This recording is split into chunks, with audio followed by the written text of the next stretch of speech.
दुपारी साधारण 1 वाजता अमोल नेहमीप्रमाणे शहरातील सेंट्रल गार्डनमध्ये फिरायला गेला. सूर्य कोपला होता, पण गार्डनमधल्या झाडांच्या सावलीत थोडं गार वाटत होतं.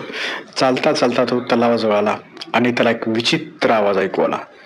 जणू कोणीतरी एकमेकावर ओरडतंय,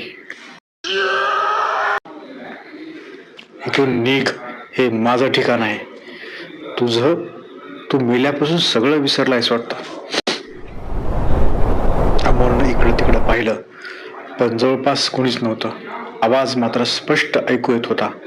तो हळूहळू आवाजा दिशेने गेला आणि अचानक त्याच्या नजरेसमोर धुक्यासारख्या 2 आकृत्या दिसल्या. त्या माणसासारख्या होत्या, पण पारदर्शक. तर लक्षात आलं, ती भूते आहेत. एक सुटबुटातील आणि दुसरी जुन्या काळच्या कपड्यातील. तूच शहर गिळले, सगळीकडे कॉन्क्रीट, धूर आणि विषारी हवा. आम्ही राहायचं कुठं? जुन्या काळचं भूत ओरडलं. माझ्या काळात प्रगती झाली, शहरं वाढली, लोक जगले. सुटबुटवाला उतरला. जगले की मरतायत रोज थोडं थोडं. अमोल भीतीने मागं सरकला, पण त्या दोघांच्या शब्दांनी तो थबकला. अचानक वाऱ्याचा झोत आला, पानं उडाली आणि दोन्ही भूते अमोलकडे पाहू लागली. त्यांनी एकदम एकत्र बोलायला सुरुवात केली.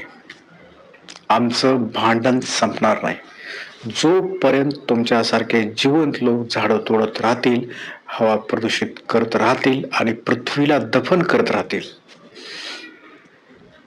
क्षणातच दोन्ही आकृत्या विरून गेल्या. गार्डन पुन्हा शांत झालं. अमोलचा श्वास अडकला होता. त्याला जाणवलं, शहरातील ही भूते फक्त मृत लोकांची नव्हती, ती होती प्रकृतीची आत्मा, जी आपल्या लोभामुळे भांडत होती. त्या दिवसानंतर अमोल रोज त्या गार्डनमध्ये झाडं लावायला लागला, कारण त्याला माहित होतं, भूते नष्ट नाहीत होत, आपणच नष्ट होत आहोत.